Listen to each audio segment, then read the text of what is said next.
Breaking news చూస్తున్నారు. Pastor Praveen పగడాల మృతి సంబంధించి ఆ మిస్టరీ కొనసాగుతోంది. పోస్ట్ మార్టం రిపోర్టుపై ఉత్కంఠ నెలకొంది. రాజమండ్రి నుంచి రాజనగరం వెళ్లే దారిలో అనుమానాస్పద స్థితిలో కనిపించాడు ప్రవీణ్. మృతదేహం అక్కడ ఒకసారి అందరినీ షాక్ గురి చేస్తుంది. ముఖం పెదాలపై గాయాలున్నాయి. రాడ్డుతో కొట్టినట్లు శరీరంపై ఆనవాళ్లు కూడా ఉన్నట్టుగా తెలుస్తోంది. ప్రవీణ్ మృతిపై విచారణ జరుపుతున్నామంటున్నారు పోలీసులు. ప్రవీణ్ కు 2 రాష్ట్రాల్లో పెద్ద ఎత్తున అనుచరులున్నారు. మత బోధకుడిగా ప్రవీణ్ కు 2 తెలుగు రాష్ట్రాల్లో మంచి పేరుంది. ఈ నేపథ్యంలో ఒక్కసారి విజువల్స్ మీరు చూస్తున్నారు. ఆ బైక్ తో పాటు అక్కడ మృతదేహానికి సంబంధించి ఇది ప్రమాదమా లేకపోతే హత్య చేసి ప్రమాదంగా చిత్రీకరించే ప్రయత్నం చేశారా? ఈ అన్ని కోణాల్లో కూడా పోలీసుల దర్యాప్తు జరుగుతోంది. దానికి సంబంధించిన బ్రేకింగ్ న్యూస్ చూస్తున్నారు. ఆ విజువల్స్ మీరు చూపిస్తాం. ఆ ఘటనా ప్రదేశానికి చేరుకున్నారు పోలీసులు. చేరుకొని ఇన్వెస్టిగేషన్ ప్రారంభించారు. ఒకసారి మీరు చూస్తే కనుక పెద్ద ఎత్తున ఆయన అనుచరుడు కావచ్చు, లేకపోతే ఆయన సన్నిహితులు అక్కడికి చేరుకుంటున్న నేపథ్యంలో భారీ బందోబస్తు కూడా అక్కడ ఏర్పాటు చేశారు. ఎవరిని కూడా దగ్గరికి రానివ్వటం లేదు. ఈ మృతికి సంబంధించి ప్రస్తుతం ఇన్వెస్టిగేషన్ జరుపుతున్నామంటున్నారు పోలీసులు. విజువల్స్ మీరు చూస్తున్నారు. ఇటు ఆయనకు సంబంధించిన సన్నిహితులు కావచ్చు, లేకపోతే మత బోధకుడిగా ఆయనకంటూ 2 తెలుగు రాష్ట్రాల్లో మంచి పేరుంది. ఈ నేపథ్యంలో ఆయనకు దగ్గర వాళ్ళు అందరూ కూడా అక్కడికి చేరుకుంటున్న సందర్భం. ఆయన కుటుంబానికి సంబంధించి ఏమంటోంది, ఆయన మృతి పట్ల ఆయన కుటుంబం ఎటువంటి అనుమానాలు వ్యక్తం చేయడం జరుగుతోంది, ఆయన సన్నిహితులు ఎటువంటి అనుమానాలు వ్యక్తం చేయడం జరుగుతోంది, సరే చూద్దాం.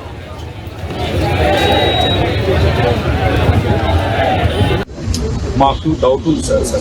చెప్పండి. ఇది యాక్సిడెంట్ అని అయితే మేము అనుకోవట్లేదు. All Christian community is not a small man. అతను సామాన్యుడు అయితే కాదు. ఎవరు ఎట్లా చేసి వ్యక్తి మా పక్కన ఉన్న వాయిస్ మాకు చాలా బాగా మేము రిక్వెస్ట్ చేస్తామంటే ట్రాన్స్పరెంట్గా మీరు తెలియజేస్తే ఆ తర్వాత మీరు ఏం చేయాలనేది మా యాక్షన్. అంటే ఆఫ్టర్నూన్లో ఆఫ్టర్నూన్ ప్రజెంట్ ఉన్నటువంటి సీసీ ఫుటేజ్ కలెక్ట్ చేస్తాం. ఆ సీసీ ఫుటేజ్ కొంచెం అవసరం. మాకు డౌట్ ఉంది సార్. చెప్పండి. ఇది యాక్సిడెంట్ అని అయితే మేము అనుకోవట్లేదు. All Christian community is not a small man. అతను సామాన్యుడు అయితే కాదు. ఎవరు ఎట్లా చేసి వ్యక్తి వారితో ఎవరు కూడా ప్రయాణం చేయలేదు. ఉన్నారా? లేరు. అందువలన అనుమాన మృతిగా మనమందరం అంగీకరిస్తున్నాం లేదా?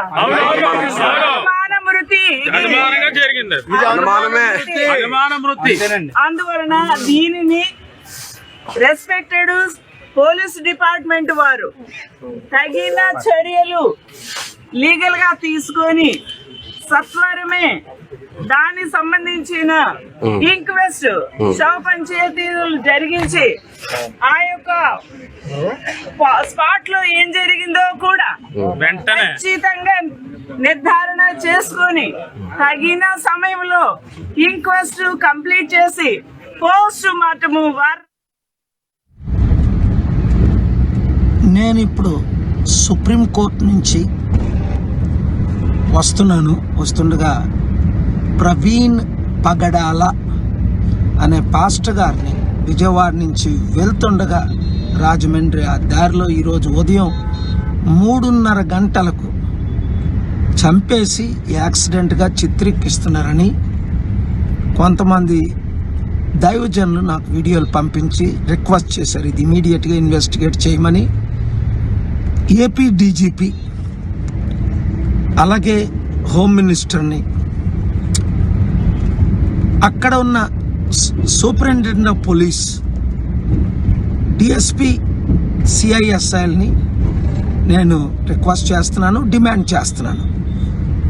24 hours తర్వాత నేను మరలా ఈ విషయం ఫాలో అప్ చేస్తాను. ఈ వీడియో వాళ్ళందరికీ అందినట్లు మీరు పంపించండి. నేను ఇప్పుడు సుప్రీంకోర్టు నుంచి వస్తుండగా ప్రవీణ్ పగడాల అనే పాస్టర్ గారిని విజయవాడ నుంచి వెళ్తుండగా రాజమండ్రి ఆ దారిలో రైట్. అది ఇటు కేఎల్ పాల్ కూడా రియాక్ట్ అయ్యారు. ఆయన కూడా అనుమానాన్ని వ్యక్తం చేయడం జరుగుతోంది. ఆంధ్రప్రదేశ్ డీజీపీకి, హోమ్ మినిస్టర్కి, అలాగే స్థానికకు, ఇన్ఫాక్ట్ సూపరింటెండెంట్ ఆఫ్ పోలీస్కి సంబంధించి కూడా ముగ్గురు కూడా రిక్వెస్ట్ చేయడం జరుగుతోంది. At the same time demand చేయడం జరుగుతోంది అంటూ కూడా ఇటు కే పాల్ చెప్పుకొచ్చారు. ఒకటే అంటున్నారు ఆయన, 24 అవర్స్లో నేను మళ్ళీ దీన్ని ఫాలో అప్ చేస్తా అంటూ చెప్తున్న సందర్భం. ఈ నేపథ్యంలో ఇన్వెస్టిగేషన్ ఎంతవరకు వచ్చింది, అక్కడ ఎటువంటి అనుమానాలు వ్యక్తం అవడం జరుగుతోంది, ఆయన సన్నిహితులు కావచ్చు, కుటుంబ సభ్యులు కావచ్చు, ఎవరి పేరునైనా ఎవరి మీద అనుమానాలు వ్యక్తం చేయడం జరుగుతోందా తెలుసుకునే ప్రయత్నం చేద్దాం. మా ప్రతినిధి ప్రకాష్ అప్డేట్స్ అందించేందుకు సిద్ధంగా ఉన్నారు. ప్రకాష్, ఇక్కడ ప్రవీణ్కి సంబంధించి ప్రవీణ్ మృతి పట్ల ఎటువంటి అనుమానాలు వ్యక్తం అవుతున్నాయి, అలాగే కుటుంబం ఎవరి మీద అనుమానాలు వ్యక్తం చేయడం జరుగుతోందా?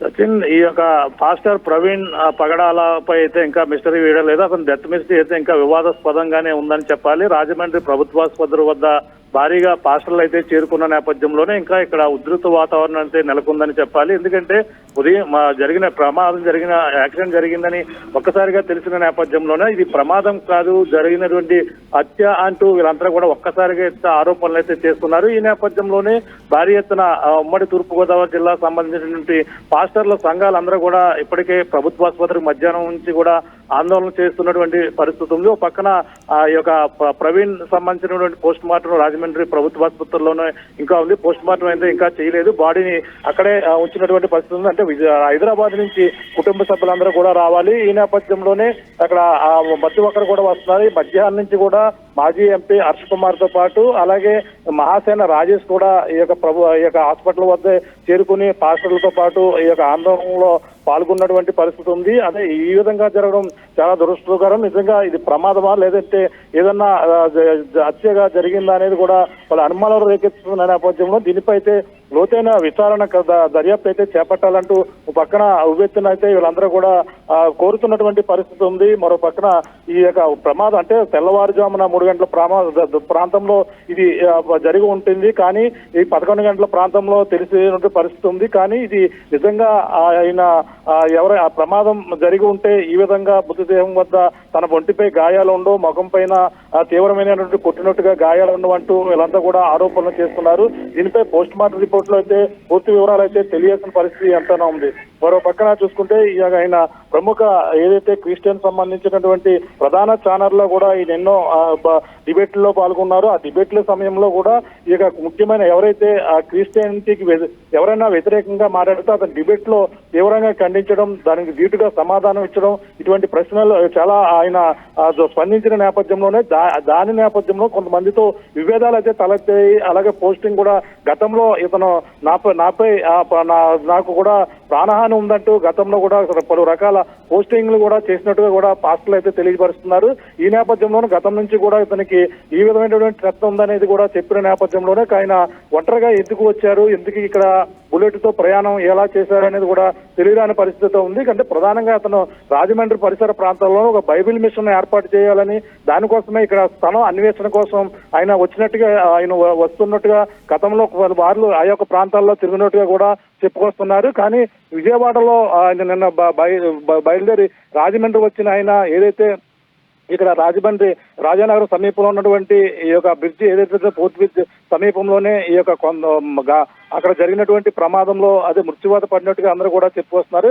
కానీ యాక్సిడెంట్ జరుగుంటే ఈ విధంగా అక్కడ పరిస్థితులు ఉండవని కూడా ప్రధానంగా చెప్పుకొస్తున్నారు. ఎందుకంటే ఆ యాక్సిడెంట్ ప్రమాదం జరుగుంటే మాత్రం మృతదేహం అలాగే ఈ రెండు కూడా వేరుగా ఉండే పరిస్థితి ఉంటుంది. కానీ అనుమానాస్పద స్థితిలోనే రెండు కూడా ఉన్న నేపథ్యంలోనే పూర్తిగా దర్యాప్తు అయితే చాలా అవసరం అంటూ పక్కన కుటుంబం కావచ్చు లేకపోతే ఆయన సన్నిహితులు కావచ్చు ఎటువంటి అనుమానం వ్యక్తం చేయడం జరుగుతోంది? ప్రధానంగా ఎవరి పేరైనా ప్రస్తావించడం జరుగుతోందా?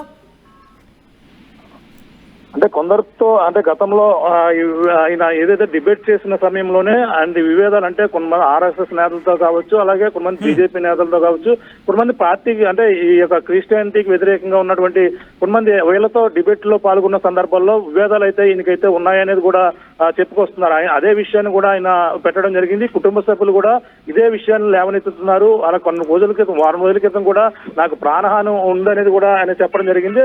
ఎవరైతే గతంలో కొంతమంది వ్యక్తుల పేర్లు కూడా మెన్షన్ చేయడం జరిగింది.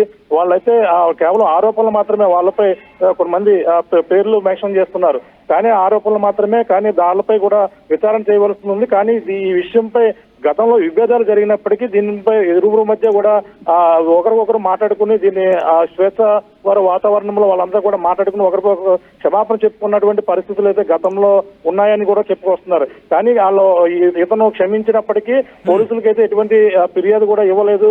కానీ వాళ్లే ఈ విధంగా ఇతను వాళ్ళని క్షమించి వదిలేసినప్పటికీ కక్షపూరితంగా కొంతమంది ఈ విధంగా అతనిపై చేసుకుంటారని కూడా అనుమానాలు రేకెత్తుతున్న నేపథ్యంలోనే ప్రధానంగా ప్రతి ఒక్కరు కూడా ఇదే చెప్పుకొస్తున్నటువంటి పరిస్థితి. ఎందుకంటే క్రిస్టియనిటీగా ఉంటే అదే ప్రధాన క్రిస్టియన్ ఛానల్లో మెసేజ్లు చెప్పి ఆయన ఈ విధంగా ఎందుకు జరిగాడని కూడా ప్రతి ఒక్కరు పాస్టర్లు కూడా ఇదే ఆవేదన వ్యక్తం చేస్తున్నారు. ప్రయత్నించండి, ఆ విజువల్స్ చూసే ప్రయత్నం చేద్దాం. ఒక్కసారి ఆ ఘటనా ప్రదేశానికి సంబంధించి విజువల్స్ చూసే ప్రయత్నం చేస్తే కనుక ఆ విజువల్స్ ఒక్కసారి అక్కడే అనుమానాలు వ్యక్తం అవుతున్నాయి. అనుమానాలు వ్యక్తపరచడం జరుగుతోంది. ఆయన సన్నిహితులు కావచ్చు, లేకపోతే ఆయన కుటుంబ సభ్యులు కావచ్చు. ప్రధానంగా ఆ విజువల్స్ చూస్తే మనకు అర్థమవుతోంది అక్కడ ఆ ప్రమాదం జరిగిన పరిస్థితి కావచ్చు, తీవ్రత కావచ్చు, ఏదో కావాలనే అక్కడ ఆ హత్య చేసి ఈ ప్రమాదంగా చిత్రీకరించే ప్రయత్నం చేశారు. మీరు చూడొచ్చు, ఆ వెహికల్కి సంబంధించి కూడా ప్రస్తుతం అనుమానం కలిగేలా ఉన్నాయంటూ కూడా వాళ్ళు చెప్తున్న పరిస్థితి ఉందంటే అర్థం చేసుకోవచ్చు. ఆ ఘటన జరిగిన ప్రదేశం ఎందుకు అక్కడ అలా జరిగింది తెలియాల్సిన అవసరం ఉంది. ఒకవేళ ప్రమాదం జరిగితే కనుక, ఒకవేళ డ్యామేజ్ అయితే మరీ మనిషి ప్రాణాలు పోయేంతలా ఎందుకు ఉంటుందనేది వాళ్ళు అక్కడ ప్రధానంగా క్వశ్చన్స్ రైజ్ చేస్తున్నారు. మాజీ ఎంపీ మార్గాని భరత్ కూడా అక్కడికి చేరుకొని అక్కడ వాళ్ళతో మాట్లాడుతున్న విజువల్స్ మీరు చూస్తున్నారు. వాళ్ళతో ఇన్ఫాక్ట్ అక్కడ ఏం జరిగిందనేది తెలుసుకునే ప్రయత్నం చేస్తున్నారు. వాళ్ళు అక్కడ మార్గాని భరత్తో మాట్లాడుతున్న విజువల్స్ మీరు చూస్తున్నారు. మాజీ ఎంపీ వైసీపీ నేత మార్గాని భరత్ అక్కడికి చేరుకున్న విజువల్స్ మీరు చూస్తున్నారు. ఈ కథనం మిమ్మల్ని కాస్త కలవరపరచొచ్చు, అయితే మిమ్మల్ని కలవరపాటు గురి చేయడం ఆర్టీవీ ఉద్దేశం కాదు. కానీ ఇటువంటి కథనాలు చూస్తున్నప్పుడు కాస్త కలవరపడే అవకాశం ఉంటుంది. కాబట్టి దీనికి సంబంధించి తగిన జాగ్రత్తలు తీసుకోవాలని ఆర్టీవీ సూచించడం జరుగుతుంది. ఒకసారి అంశానికి సంబంధించి మాజీ ఎంపీ వైసీపీ నేత మార్గాని భరత్ రియాక్ట్ అయ్యారు. ఏమన్నారో చూద్దాం.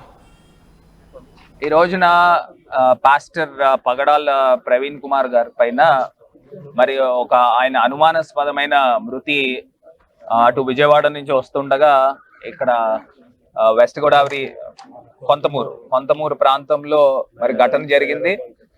మరి ఇక్కడ ఉన్న వ్యక్తులందరూ కూడా, ఇక్కడ ఇంతమంది అభిమానులు అందరూ కూడా వచ్చి ఉన్నారు. వారందరూ కూడా చెప్పే అంశం ఏంటంటే, ఒక వారం రోజుల క్రితము ఆయన సోషల్ మీడియా వేదికగా పోస్ట్ పెట్టారు.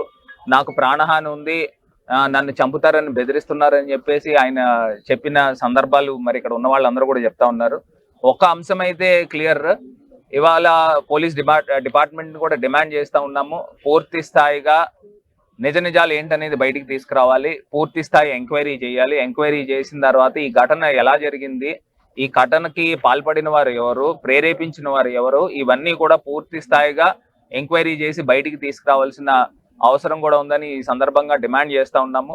ఒకటే అంశం చెప్పేది ఏంటంటే, ఇప్పుడు ఈ కూటమి ప్రభుత్వం వచ్చిన తర్వాత మరి ప్రత్యేకించి ఎస్సీల పైన, దళితుల పైన, క్రిస్టియన్స్ పైన ఏ రకంగా అవమానకరమైన ఘటనలు జరుగుతూ ఉన్నాయో మనకు కనబడతా ఉంది. మనకి నిన్న కాకమున్న నల్లజర్ల మండలము దూపచర్ల గ్రామంలో అంబేద్కర్ గారి యొక్క విగ్రహానికి చెప్పుల దండ వేసి మరి అవమానించిన పరిస్థితులు కూడా కనబడతా ఉన్నాయి. మరి ఉదయమే చూసినట్టయితే అక్కడ బొల్లినేని హాస్పిటల్ దగ్గర ఒక డాక్టర్ యొక్క అనుమానాస్పదమైన చావు బతుకుల పరిస్థితుల్లో ఇవాళ మరి ఆమె ఉండడం కూడా జరిగింది. ఆ ఘటన జరిగి 3 రోజులైంది. 3 రోజులు జరిగిన తర్వాత ఇవాళ స్టూడెంట్స్ అందరూ కూడా వచ్చి ధర్నాకు దిగారు. కాబట్టి మొత్తం అంతా కూడా ఇప్పుడు ఇవాళ వెలుగులోకి వచ్చిన సందర్భం. అంటే నాకు ఒకటి అర్థం కావట్లే, ఇప్పుడు ఉన్న ప్రభుత్వము ఎందుకు ప్రోయాక్టివ్ గా మెజర్స్ తీసుకోవట్లేదు? 72 గంటలు అయిన తర్వాత ఎందుకు ఇంకా ప్రభుత్వము నిమ్మకు నీరెత్తినట్టు కనబడుతోంది. మరి ఈ పాస్టర్ గారు వారం రోజుల క్రితం సోషల్ మీడియా వేదికగా ఆయన పోస్ట్ పెట్టినప్పుడు దీనిపైన కూడా పూర్తి స్థాయిగా దర్యాప్తు జరగాలి. మేము ఎప్పటికైనా police department At KL, the expertise of the world in the palm of your hand. KL, deemed to be university.